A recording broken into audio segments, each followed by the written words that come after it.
Hello, everyone. My name's Colt, and I work at Sandstone Care. And that's enough about me. Today, we're going to learn the super secret, weird, freaky brain science of drugs. Right? So, for those of you that are actually interested in neuroscience or psychology, what you're going to see is that this is a cartoonish way of describing a really complex process. So for those of you that are not necessarily fascinated with neuroscience or psychology, what you're going to take away from this is knowledge of how drugs work inside of the brain in a very digestible way. In a way that after this video, you will be able to teach this. And you will be the ambassadors of this knowledge, right? So, one of the things that I love about the way that Sandstone presents this information is that this is a way that we can talk about drugs that doesn't have to include judgment. And it doesn't have to include imposing one's morality on another. And it gives us all this common language that we can use when talking about drugs. So, if we're going to talk about how drugs work inside of the human brain, I'm going to do a brief recap of some things that you may already know about the human brain. So if you took a lightsaber and you sawed through my head, right through my forehead, my nose, and my mouth, and took the two pieces of my head and pulled them apart, what you would see is a big, beautiful brain, and an eyeball, and a nose, and a smile, and my vampire fangs. Then, inside of my brain, you would see all of these super tiny little brain cells, right? These little brain cells that are called, neurons, right? Does anybody know how many of these I might have? If we were to count all of the neurons inside of my brain, we could count to 100 billion. 100 billion. That is a huge and ridiculous and astronomical kind of number. And it's hard for me to wrap my mind around the idea of 100 billion of anything living inside of a skull. But the thing about it is that each one of these 100 billion, each one of these, has a chance to talk to dozens or hundreds or thousands of other brain cells. And each time that they talk to each other, they make these little connections or pathways, if you will. So these 100 billion are creating 1 quadrillion of these connections. I thought 100 billion was a big number. That's ludicrous, right? But the thing about it is that each one, when they talk to each other, we're going to zoom in on this space right here, where they are talking to each other, where this connection happens. And when we zoom in on these brain cells, what we see is that the brain cell looks kind of like an octopus, right? It has these bodies with these super mega crazy long legs that branch off of these bodies. And these legs are so long that if you took my brain, you splattered it on the ground and you took all of my neurons and you lined them up leg to leg to leg, you could make a chain that's long enough to reach the moon. And all of that is crammed inside of the human skull, right? And this is true not because I'm brilliant, right, but because I'm human. And so it's true for all of us. Do we have 100 billion of these cells that are making 1 quadrillion connections, and if you line them all up leg to leg to leg, you can wrap around the earth multiple times. Now, the way that they talk to each other is like this. One neuron here has a bit of information. And it wants to take this information and send it through that chain of connections. So in this space right here, where the legs just almost touch, it spits that information, and now this leg has it. This neuron has it. And that spit is everything. That spit is where all of the magic happens. That spit is what we call a thought, and it's what we call a feeling, and it's everything that we sense from our 5 senses. So think about it like this, folks. Take this ride with me. if you turn on your video today and I seeped through your screen and I was able to take away your thoughts and take away your feelings and take away your five senses, at that point, what of you is left? I mean, there's nothing about a sense of identity or a sense of self or a sense of humanity at all that could remain. At that point, it might kind of be like being in a coma. And so if this spit is your thoughts and your feelings and your five senses, it also means that this spit is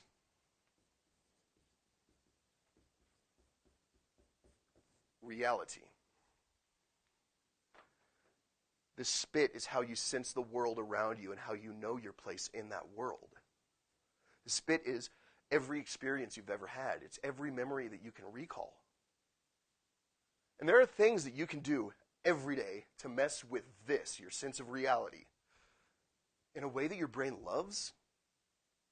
Right? So for example, if after this video you go and cuddle with a fluffy puppy, dude, that is living, right? And in a moment like that, the stresses of being a person and the stresses of maintaining relationships and trying to navigate your way through this world, they don't really show up in a moment like that. And this is different. It's a little more soft. Or if you go indoor skydiving, right? This is different in that moment. Or if you're a person that loves going on hikes and you go on a hike and you're just completely tripping out because the trees around me are all just so gorgeous. There are things that you can do every day to mess with this in a way your brain loves. And those things are good and great, but not exactly why we're together today. We are together today to learn about how drugs work inside of this process. So, if we zoom in on the space where the spit happens, what we see is that the end of one leg has a head on it, the end of another leg has a head on it. And here we have factories. And these factories are full of workers.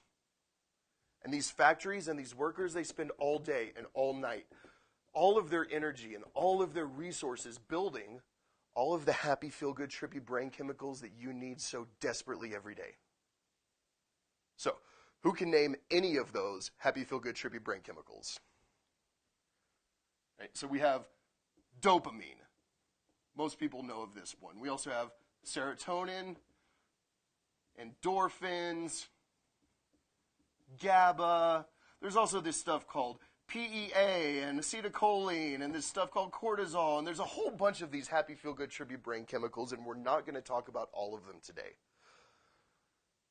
We're going to talk about one that's called Gaba. Gaba is the brain chemical that helps regulate anxiety and memory. We can think of Gaba as the brain's natural anti-anxiety medication. So, who here has learned something about anxiety before? Anxiety's hard. Anxiety sucks. I'm going to ask you to please, for the next 10 minutes, forget what you've learned about anxiety and let's think of it differently. Let's think of it first as inhibition. So inhibition can be that little voice inside of us that might stop us from doing something potentially dangerous. And that voice is different for everyone. It's a really personal sounding voice. But it might sound something kind of like, not right now. And not with those people. And maybe you should run. And you're going to get caught. And it may stop us from doing something potentially dangerous. It's a necessary survival voice that lives inside of us.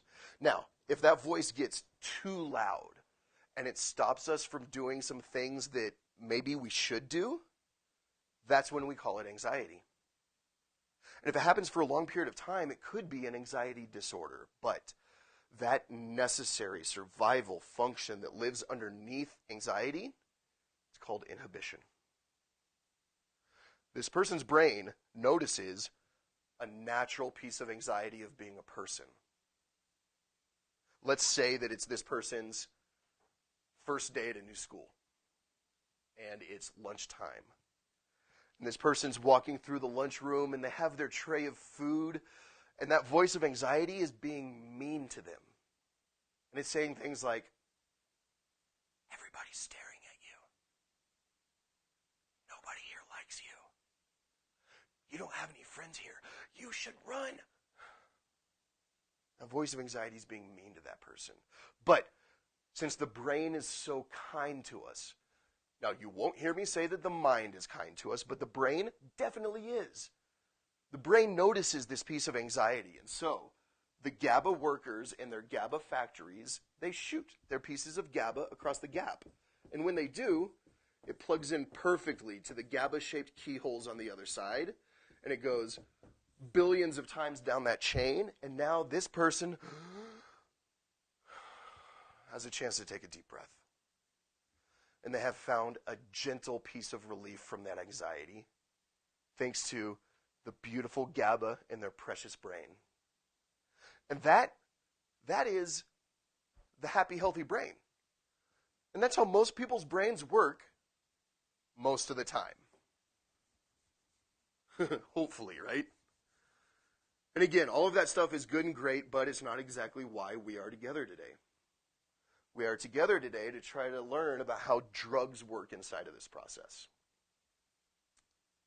So, in the human body, we have two main lines of defense. And the first line of defense is our immune system. And we know this thing. The immune system fights. And it fights and fights and fights. And it fights all day and all night. It fights anything for any reason. It fights off virus and infection and illness and bacteria. And our immune system is cocky.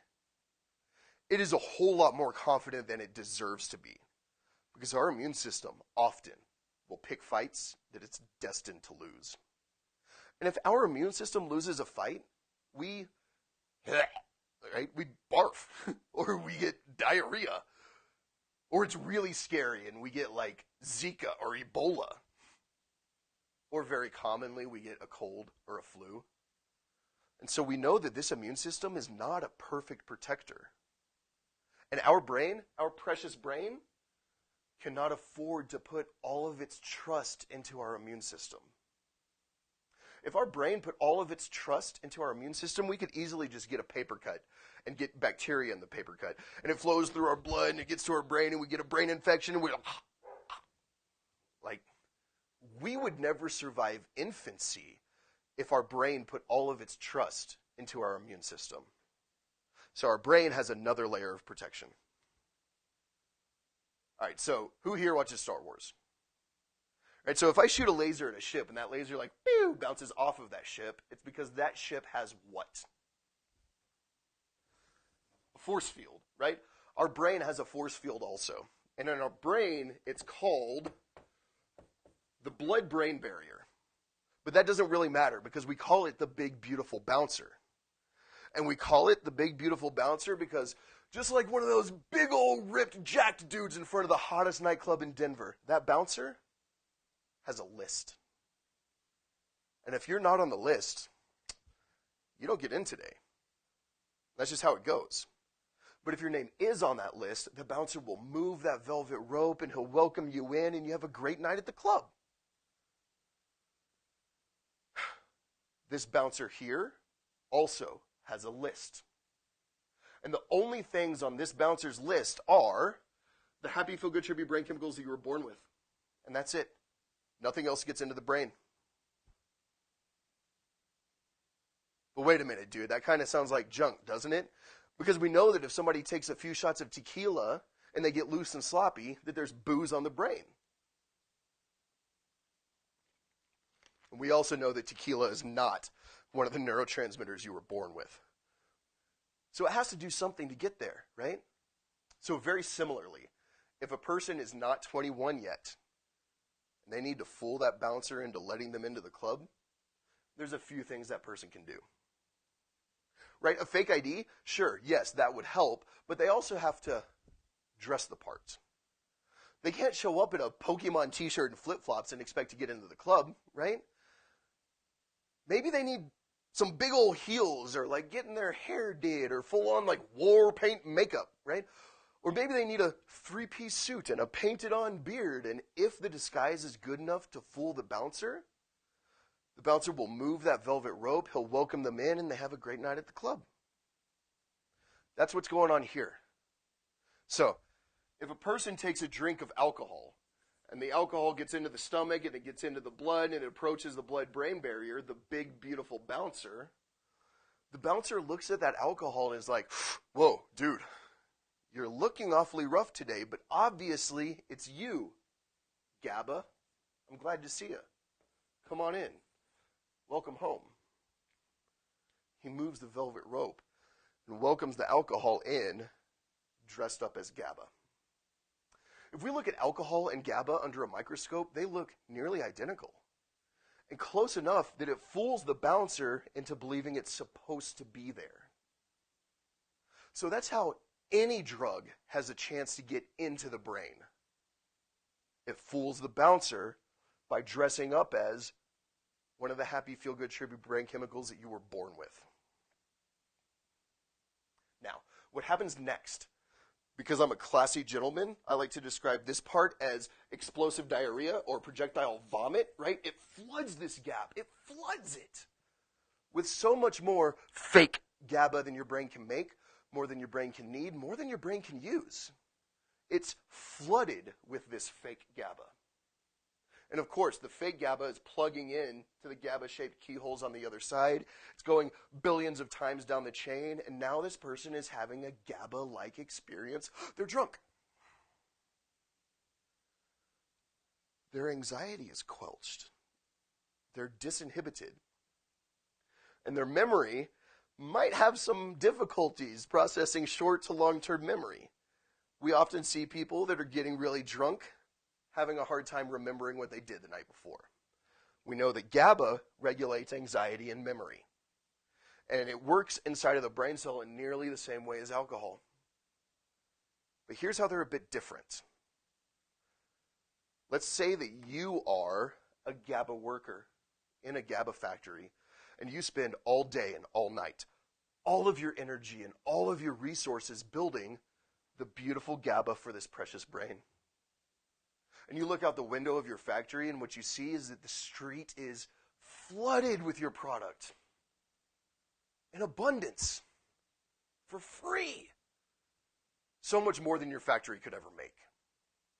As a GABA worker, what would you do? Yeah, screw this job. Why would I spend all of my energy and all of my resources building this stuff that's in the streets for free? More than my factory could make. These workers, they quit. They say, screw this job. I'm going back home to Canada. What happens to a factory with no workers? It runs the risk of shutting down. And if these factories are shutting down, it means that this person is not making enough or not making any new, real, fresh GABA. But for this person right now, that's not really a problem. And it's not really a problem because they have this flood of fake GABA. And then 6 or 8 or 12 or 24 hours later, when this person's not drinking and the fake GABA is gone and the real GABA is gone, the natural anxiety of being a person is going unchecked. It's going untreated. Has anyone here ever met an alcoholic who is trying to give up alcohol in their first 1 or 2 or 3 months of early recovery? Ask yourself quickly, how would you describe the emotional status of that person? I'm guessing that your answer is, this person's agitated, that they're having difficulties with memory, maybe they're shaky, they're angry, they're super disgruntled. And all of these things are aiming right at the problem here. If this person's not getting real and not getting fake GABA, the natural anxiety of being a person is going unchecked, going untreated. And unchecked anxiety has a chance to turn into many things. Anger and frustration and confusion and despair and seeking isolation. And this person's having a very real hard time. This person is major cranky pants. largely due to what they've put in their body. There's a process that happens here with these factories shutting down. There's a term for this. And if we're talking about alcohol, the term for the factories shutting down starts with the letter H. They made 3 movies about this.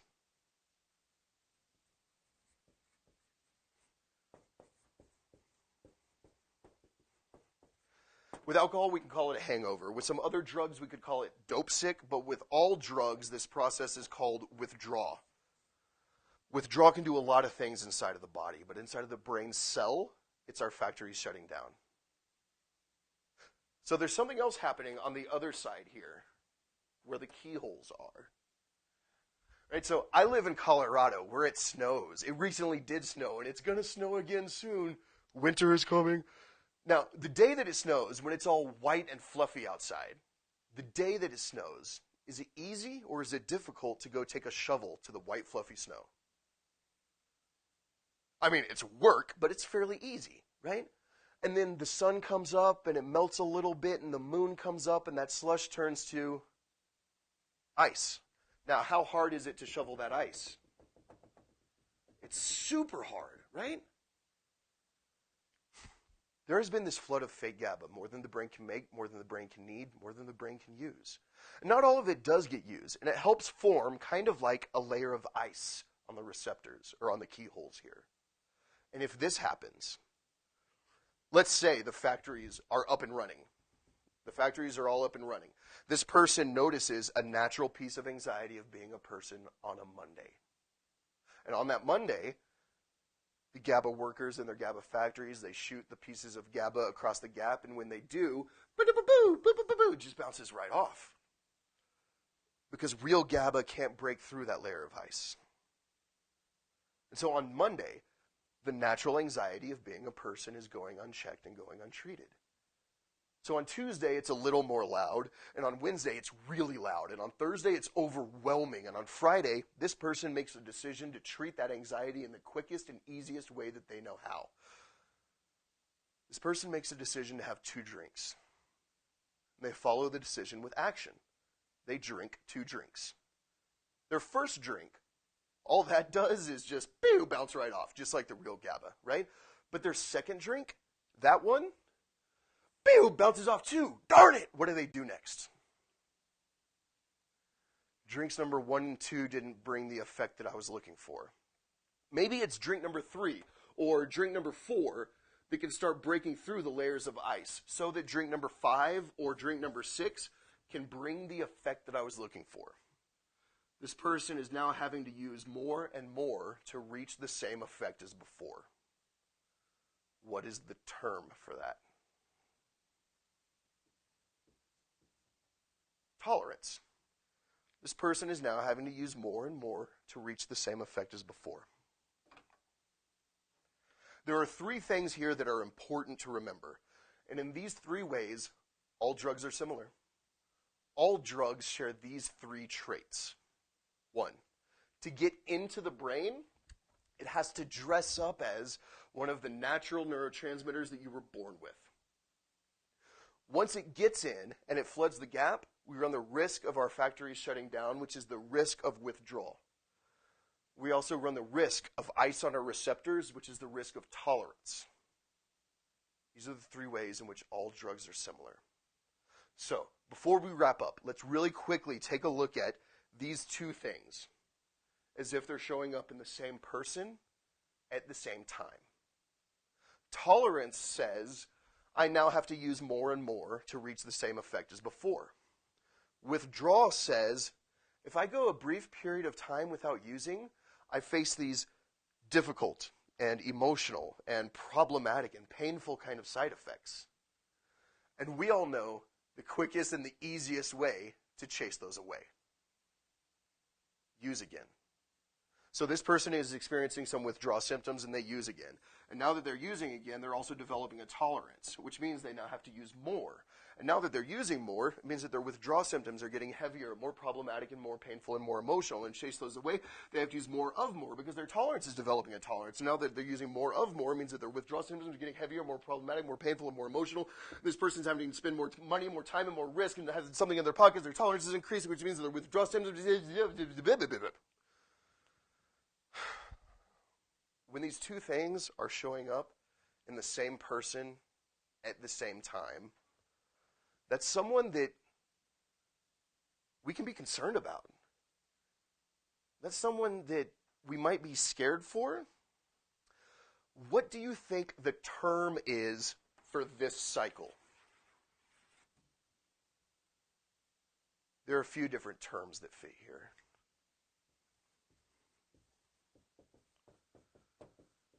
Addiction or alcoholism or chemical dependency or a substance use disorder. And while those terms mean something gently different, they're just all characterized by tolerance and withdrawal feeding each other. They're characterized by the snake eating its own tail. All right. So, I want to thank you for taking this ride with me. I want you to know what's coming next also.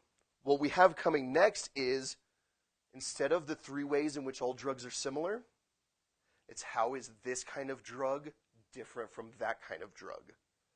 The answer to it is fairly simple, and it's just, what costume does it put on? We already know that alcohol dresses up as Gaba. Let's find out what other drugs dress up as. Thank you, folks.